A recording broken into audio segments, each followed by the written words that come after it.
Let me ask you this: have you ever seen any like crime movies or like anything? Yeah, I've seen some crime movies. Okay, so have you ever seen any movie with like judges or guys in the position of power? How often do you see them pouring a glass of whiskey? Fairly often, actually. I feel like more often than not. Yes, they do. Because there's this weird stereotype that alcohol is like it's classy or something. You know what I mean? You go to the fucking 30th floor of the CEO's room. He's got his fucking really nice glasses. Yeah, bourbon right there. Pours you a glass. Here you go, Joe. Pours himself one. Cheers. Sits down like, oh, I'm ready to talk business now. Right. Whiskey. Right. Why do you think they're not getting high? Because that probably clear. It's tougher to articulate shit when you're high. Yeah, one thing I love about you, man, I keep seeing it, but I haven't said nothing about it yet. I love it. That's why I love coming on this podcast, because you make it a dialogue. You answer questions. Like you don't deflect, and it's like, that's a masculine trait. It's like, you just answer the question. Like, if somebody asks you something, you tell them, like, okay.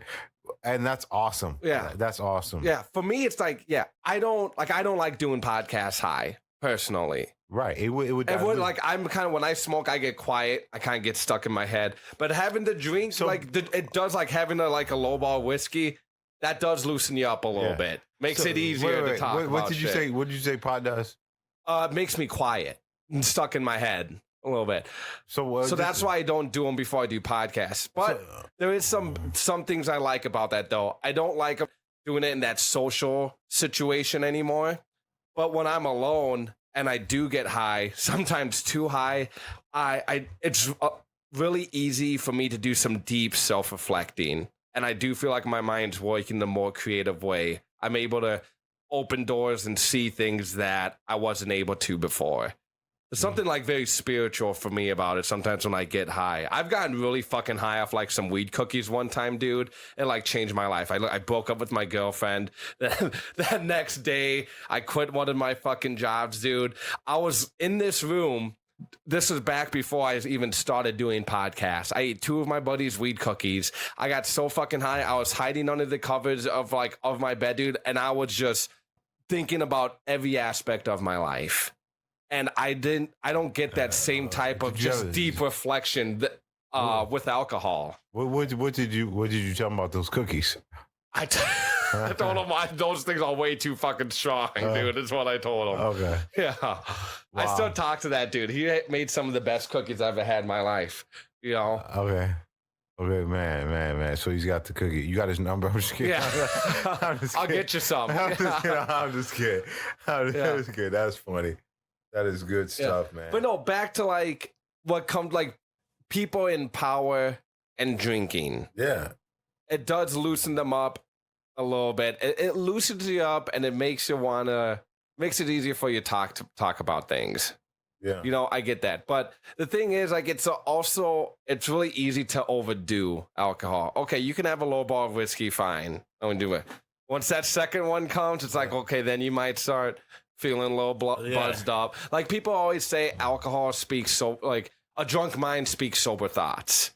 I agree with that, like to an extent. I agree with that. You know, until a little bit, I'll let them get away with that. Yeah. But once you're on like that 4th or 5th glass of whiskey, dude, I'm not.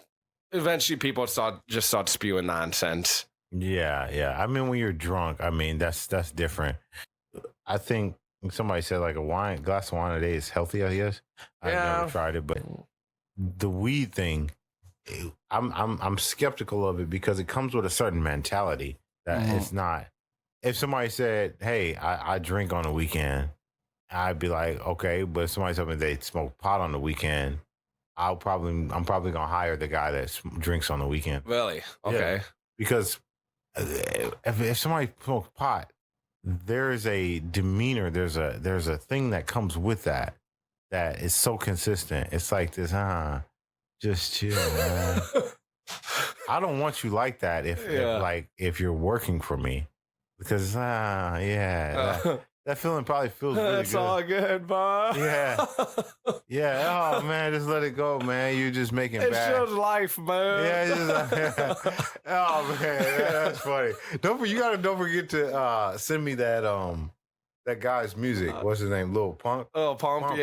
Pump. Yeah. I'll send you his shit. But what about a guy who drinks too much on the weekend? You know, those guys that get like those guys that get like blackout drunk, dude. What about a guy that smokes too much?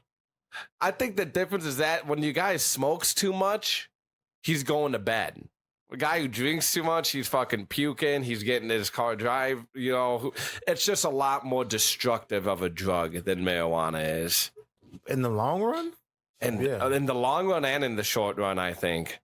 I mean, it's interesting. To each its own. I mean, I'm not the Saha for judgment, but I don't. I mean, I do both. Okay. Occasionally, you know, I like having a few beers. Yeah. I like smoking a little weed. Every now and then. Don't say that on here, man.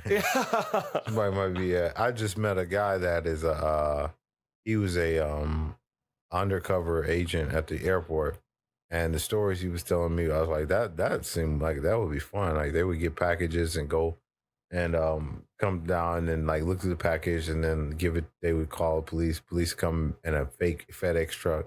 He give him the package, and the dude would be like, that truck's looking weird. He's like, no, it's a good man. What are you talking about? It's a real truck. Right? And then he said 15 minutes later, he wanted to be like, well, I'll see you soon. Because they had to wait 15 minutes for opening the package or whatever. And it was just crazy how surprised they were that they got caught. Yeah. Like, man, over that thing. He said the majority of the time, this is what he told me. The majority of the time, it's like they're in air and probably high. It's just like, yeah, it just dilutes. I will say, smoking weed does kind of make you dumber. It makes me dumber. Yeah, you know. So I wouldn't make that good. I wouldn't put that in the way of our success for humanity if we know that it does that to the majority of people. Right. There's probably some people that make it smart, but the majority have that response. So why would we do that to ourselves? Just so we can do it? No, and then you're really gonna have some people not doing nothing. I reject because I hear that reality of like it doesn't make us function smarter. Well, I don't think alcohol does either, though. Too much, no. But there's a reason why every judge's chamber, and especially you look at all the deaths that are caused by alcohol, the fucking DUIs, the car accidents, the beatings. That's what we're doing. But I'm saying like why does you can't go to any judge's chamber and there's not no whiskey in there? No, you can't. Every judge's chamber has some whiskey in there. Yeah. You're gonna find or scotch, or some scotch.